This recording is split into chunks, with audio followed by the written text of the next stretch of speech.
कोकणातील प्रत्येक अपडेट जाणून घेण्यासाठी आजच माझे कोकणच्या सोशल मीडिया प्लॅटफॉर्मला लाईक, फॉलो आणि सबस्क्राईब करा. खेडमधील सिद्धिविनायक मंदिराला पेशवे काळापासूनच मोठा इतिहास आहे. पेशवेकालीन वतनदार कारले आणि त्यांनी स्थापित केलेले खेडमधील सिद्धिविनायक मंदिर आणि शेकडो वर्षांपूर्वी पेशव्यांनी इनाम म्हणून दिलेले 3 कारलेवाडे यांचा आज संक्षिप्त आढावा घेणार असून या मागच्या इतिहासाला माझे कोकणच्या माध्यमातून उजाळा देण्याचा प्रयत्न करणार आहोत. पूर्वी पेशवाईत पेशव्यांनी कारले यांच्या पूर्वजांना रसाळगडावरून मौजे खेड येथे पाचारण केले. इनामदार कारले म्हणून नेमणूक केली. त्यानंतर पुढील कारले घराण्यातील वारसांना हल्लीचा मोडकवाडा, ब्राह्मणआळीतील लक्ष्मीनारायण मंदिरामागील कारलेवाडा, सिद्धिविनायक देवळामागील अनिरुद्ध कारले व हरी रंगनाथ कारले यांना असे 3 वाडे इनाम म्हणून दिले.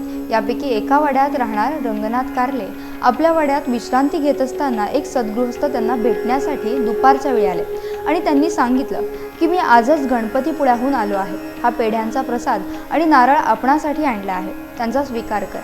परंतु माझ्याजवळ दुर्वा आणि शमीपत्र आहेत, त्यांचे विसर्जन करायचे. जवळपास नदीपात्र कुठे आहे? त्यावर कारले यांनी सांगितलं, उजव्या बाजूला मोहल्ल्यातून गेल्यावर पुढील बाजूस नदीपात्र आहे. त्यानंतर बाहेर पडताना त्या सद्गृहस्थाने कारले यांना सांगितलं की मी उद्या याच पडवीत येणार आहे. उद्या मंगळवार अंगारकी आहे. मला तुम्हाला दिलेल्या नारळांचा प्रसाद म्हणून दाखवाच. त्यानंतर ते गृहस्थ तेथून गेल्यावर कारले यांचे शरीर थोड्या वेळात सुन्न होऊन अंगावर शहारे येऊ लागले. त्या गृहस्थाने सांगितलेल्या वाक्याने त्यांच्या मनाची द्विधा मनस्थिती झाली. त्यांनी झालेला प्रसंग त्यांच्या पत्नीला सांगितला. ते ऐकून पत्नीने सांगितलं की अहो, उद्या मंगळवार आहे. माझी अंगारकीला उद्याच सांगता करायची आहे. कोणत्या तरी रूपानं तो सद्गृहस्थ आला, त्याची तुम्ही जाऊन भेट घ्या. त्यानंतर तांबे माडिक मोहल्ल्यातून देवळानजीक खारी नदीपात्राजवळ सांगवावरून त्या सद्गृहस्थाचा शोध घेण्यासाठी ते निघाले. परंतु नदीला भरती आलेली असल्यानं ते परत माघारी परत आले. त्याच रात्री त्या सद्गृहस्थाने स्वप्नात येऊन त्यांना दृष्टांत दिला. माझा शोध घेण्यासाठी तू माझ्या पाठीवर आला होतास, पण भरतीची वेळ असल्यानं खारी मार्गे वाहत जाऊन मी सुसेरी येथील नदीपात्रात दगडगोट्यात मूर्ती स्वरूपात अडकून पडलो आहे. मला बाहेर काढून माझी प्राणप्रतिष्ठा तुझ्याच घरात पुढील भागात पडवीत कर. दुसऱ्या दिवशी कारले यांनी सुसेरी नदीजवळ जाऊन पुरुषाभाऊ साठे, वल्लभ मेहता, दाजी पाटणे शेट्टे, सखाराम सोनार, मूर्तिकार सावळाराम दांडेकर, वजीर तांबे, होडीवाले खोत तांबे यांच्या मदतीनं नदीपात्रातील मूर्ती बाहेर काढून सुसेरी येथील साठे यांच्या बैलगाडीतून सुमारे सुसेरी नंबर 1 आणि सुसेरी नंबर 2 मार्गे वजावा कवळे, हजरीमल मारवाडी, दत्तू विमळे, भाई पावसकर, सावळाराम जोशी, सखाराम जोशी, दामोदर सुरा यांच्या सहकार्याने कासाराळी, ब्राह्मणआळी मार्गे सोनारआळीमध्ये आणली. त्यावेळेस नोटिफाईड एरिया शहरामध्ये असल्यानं घरापुढील पडवीत मूर्तीची मागील बाजू रस्ता रुंदीकरणासाठी कारले यांनी खेड नगरपालिकेला दानपत्र केले. पुढील भागाचे देऊळ बांधण्यासाठी गुजराती वकील शंकर तलाटी, केशव गिरधर मेहता, महादेव बैलाजी गांधी, मधु जगजीवन कोठारी, कृष्णाजी आपटे, चिंतामण काणे, राधाबाई चंदुलाल तलाठी, श्रीयुत ओजाळे या सर्व मंडळींनी बऱ्याचशा प्रमाणात आर्थिक मदत देखील केली. चिंतामणी थिएटरचे मालक श्रीयुत चाफकरकर सांगलीहून खेडला आल्यावर अण्णा गुजराती, आबा कारले, डॉक्टर नेने यांच्यासोबत देवळामध्ये एकादशी करत असत. लोकमान्य टिळक, सावरकर, सानी गुरुजी, महर्षी कर्वे लक्ष्मीनारायण मंदिरामागील बाजूस बर्वे वकिलांकडे आल्यावर भाषणासाठी जात असताना कारले यांच्या सिद्धिविनायकाचं दर्शन घेऊन त्यानंतर पुढे राष्ट्रीय मारुतीच्या पायरीवर उभे राहून सभा घेत.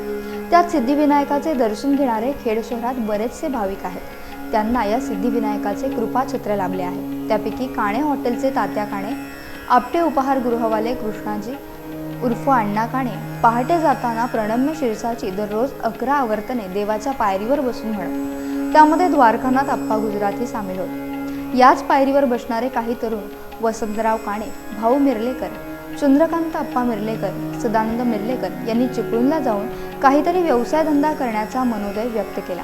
त्यानुसार द्वारकानाथ आप्पा गुजराती यांनी तात्या काणे आणि कृष्णा आपटेंना त्या मुलांना काही मदतीची तरतूद करण्यास सांगितली. दर चतुर्थीला पेढ्यांचा प्रसाद दाखवणारे तीनबत्ती नाक्यावरील स्वच्छ उपहारगृहवाले राजाभाऊ जोशी यांचेच पुत्र आबासाहेब जोशी यांना याच सिद्धिविनायकाने कारले यांच्या स्थानावर आधारवड दिलेला आहे. इतकेच काय, नेहमी नगरपालिकेत जाताना देवळाला फेरी मारणारे खेडमधील नागरिक वैभव खेडेकर यांना प्रथम नागरिक या पदावर बसवणाऱ्या सिद्धिविनायकाचा वैभव खेडेकर आणि सोनाराळी मित्रमंडळ अगदी 24 वर्षे माघी गणेशोत्सव वैभवात करतात। सध्या चिपळूण निवासी कारले यांचे पुढील पिढीतील भाऊ कारले खेडमधील शरद उर्फ डिग्या आपटे यांच्या मदतीनं व्यवस्थापनेचं काम पाहतात। माझे आजोबा हरिरंगनाथ कारले त्यांना 1905 साली चतुर्थीच्या दरम्यानी त्यांना दृष्टांत झाला। आमच्या घराणं गणेश भक्त होतं की मी तुला दर्शन देणार आहे म्हणून ते जरा बेचैन होते। पेशवाईची सनद आमच्या आजोबांकडे होती, तर ते घोड्यावरून त्यावेळी शेतसारा वसुली वगैरे यासाठी जायचे। तर सुसेरीमध्ये जाताना त्यावेळी नेमका साकव पडला होता, त्यामुळे त्यांनी चालत डोपरवर पाणी होतं, चालत जाताना ते खाली पडले। खाली पडल्यावर त्यांना ही संगमरवरी मूर्ती त्यांना दिसली आणि तो दृष्टांत आठवला। मग त्यांनी ती उचलून घराच्या अंगणामध्ये, हे आमच्या घराच्या अंगणामध्ये देऊळ होतं पहिलं, आणि 1935ला तो रस्ता ऍक्वायर केला गेला। तर तिथपासून सगळे खेडवासियांचं श्रद्धास्थान म्हणून हे सिद्धिविनायक प्रसिद्ध झालं। फक्त हा सिद्धिविनायक हे उजासोंडेचा गणपती असल्यामुळे त्याचं पावित्र्य भयंकर राखायला जातं, म्हणून हा गाभारा नंतर केला गेला। आणि त्याच्यानंतर माझे काका आबा कारले, माझे वडील असतील मोरेश्वर कारले, यांनी ही पुढे परंपरा चालू ठेवली। आणि सुरुवातीला इथे मोठ्या प्रमाणात कीर्तनं वगैरे व्हायची आणि अशा रीतीने तो उत्सव परंपरा चालू होती। पण त्याच्यानंतर त्यांची मुलं सगळी परगावी वगैरे गेल्यामुळे, आम्ही परगावी असल्यामुळे तो उत्सव कालांतराने बंद पडला। परंतु आता गेले काही वर्ष उत्सव जोरात चालू आहे आणि गणेश याग वगैरे आयोजन जोरात केलं जातं। मी प्रसाद मोरेश्वर कारले, ही मला वाटतं तिसरी पिढी कारल्यांची, आणि हा संपूर्ण खेड परिसरामध्ये प्रसिद्ध असा सिद्धिविनायक आहे। पेशवाईची सनद मिळाल्यामुळे या खेड परिसरात, खेड असेल, रसाळगड असेल, या परिसरात आमची म्हणजे कारल्यांची, कारलेवाड्यातले कारले असतील, आम्ही असो, शेकडो गुंठे जमीन, म्हणजे भरपूर एकर म्हणतात, काही बरीचशी काही जागाली गेली। कारले इनामदार असं पूर्वी आणणं होतं, पण कालांतराने इनामं गेली, होती गेली, आणि मग अशा सगळे बाहेरगावी वगैरे गेल्यामुळे शेतीकडे दुर्लक्ष झालं ते।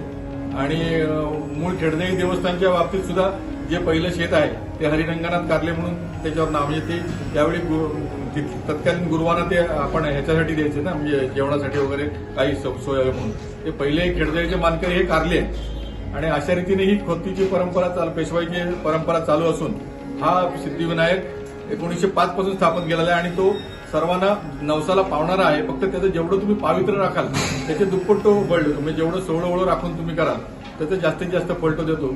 आणि हा असा सिद्धिविनायक सर्व भक्तांना सुख समृद्धी ऐश्वर शांती देव ही सिद्धिविनायक देवस्थानतर्फे सिद्धिविनायक चरणी प्रार्थना।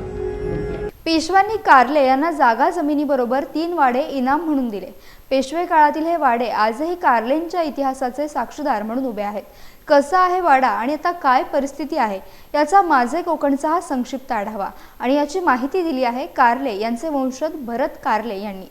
आता हा खेडला मध्यवर्ती, आता इकडे कासाराळी, सोनाराळी आणि ब्राह्मणाळी हा खालचा जो भाग आहे खेड शहरातला, त्यात ही ब्राह्मणाळी त्याच्या मध्यवर्ती असा लक्ष्मण देवळाच्या बाजूला हद्दीला लागून हा कारलेवाडा म्हणून आमचा आहे। इथनं आपण प्रवेश करतो, हा दिंडी दरवाजा आहे। याची जी याच्यावर असणारी भालं, आता ज्या तुम्ही पडदी म्हणतो आपण वर टाकतो, ही 5 बाय 5ची भालं होती। आता काही जीर्णावस्थेत आहेत, काही कोसळले आहेत, पण असं कुठलाही भाग अजून कोसळलेला नाही। आणि सगळं हे जे बांधकाम आहे हे मातीचं नाही, याचं बांधकाम वीट किंवा तुमचं सिमेंट कॉन्क्रीट असं काही नाही। आता याला एवढी वर्ष झाली। आता इथे जे कारलेवाड्यात राहणार आहे, इथं तुम्ही एंट्री केलात, इथनं एंट्री केलात तुम्ही की ह्या एंट्रीतनं आले की ह्या दोन्ही बाजूला मध्ये असा वाड्याचा चौक म्हणजे तिथे देवाचे सगळे कार्यक्रम किंवा अन्य काही कार्यक्रम असतील तर ते करायचे। त्याच्या पलीकडे गेलात की मोठा विस्तीर्ण असा आड आहे, आणि त्या आडात पोहायला म्हणजे मोठ्या विहिरी, जसं आपण म्हणतो घाट, म्हणजे तालुक्यातले लोक म्हटलात तरी तिथे काही वर्षापूर्वी पोहायला यायचे। आम्ही बघितल्या, आमच्या आधीचे लोक काही सांगतात। त्यानंतर मग ह्या ज्या पिढ्या आहेत, आत्ता ज्या राहणार आहेत त्या 5वी 6वी पिढ्या आहेत। आता प्रत्येकाची कोणाचे मुलं बाहेर आहेत, मग ते व्यवसायानिमित्त आहे, धंद्यानिमित्त आहेत, त्यामुळे जे कोणी राहत नाही डागडुजी केलेली आहे, जे राहतात त्यांनी डागडुजी केलेली आहे। म्हणजे ही त्यांची पतवंड, खापर पतवंड अशी ते सगळे लोक आहेत। इकडे बेंदरकर आहेत, इकडे कारले, आता विनय कारले म्हणून आहेत, त्यांच्या पणजोबांची आजी चौथं इथे विनय कारले ही 5वी पिढी असेल मला वाटतं. आणि इकडे नागेश कारले म्हणून जे मध्यवर्ती बँकेत होते आपल्याकडे, ते नागेश कारले त्यांची ही 4थी पिढी 4-5वी पिढीच आहे. पण आता ते मुलगा पुण्याला गेला, ते दोघं, त्यामुळे तेही पुण्याला गेलेत. ते वर्षातनं एकदा येतात आणि राहतात, त्यामुळे त्यांनी डागडुजी केलेली आहे. पण हे सगळं दगडमातीचं बांधकाम आहे. कुठेही RCC वगैरे म्हणाल तुम्ही तर तसं काही नाही आहे. आणि आता जो तुम्हाला सांगायची हकीकत म्हणजे आता जो दरवाजा होता, दिंडी दरवाजा, हा जो दुरुस्त करायला कुठल्याही मेस्त्रीला, म्हणजे जेव्हा तो प्रयत्न झाला की बाबा आम्हाला याची खुंटी घालून दे, तर कुठल्याही मेस्त्रीला ते घालायला जमलं नाही. त्यामुळे ते दरवाजे आता काढून ठेवण्यात आलेले आहेत. आता ते आतमध्ये असल्यामुळे आपल्याला दाखवता येत नाहीत. नाहीतर एवढा मोठा असा विस्तीर्ण हा कारलेवाडा आहे. आता जेव्हा शिमग्याची पालखी येते तेव्हा ते सगळे आमची चाकरमानी येतात इथे आणि त्या दिवशी सगळे पालखीचं पूजन करून तिथे पालखी बसते वाड्यात. त्याची पूजा केली जाते. कारले मानकरी असल्यामुळे पालखीची पूजा केली जाते. चहापान होतं लोकांना आणि मग ती पालखी पुढे सीमेवर जाते. अशा रीतीने हा कारलेवाडा आपल्या खेडमध्ये तरी कुणाला माहिती नाही असं होणार नाही.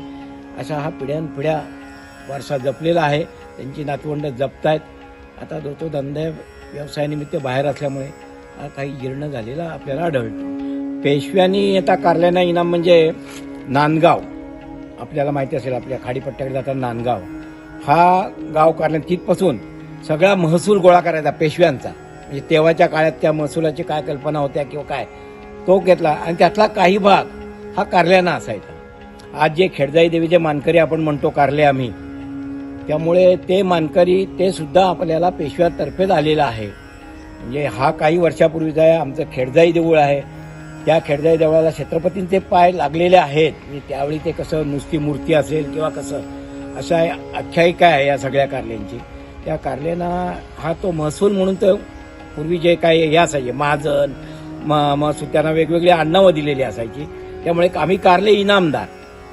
आता काय इनामं पण ते नंतर मग जशी जशी सरकार होत गेली, लोकशाहीत सगळ्या सुधारणा होत गेल्या, तसतशा ती सगळी खालसा झाली आणि आज पण आम्ही अभिमानाने सांगतो आम्ही कारले इनामदार.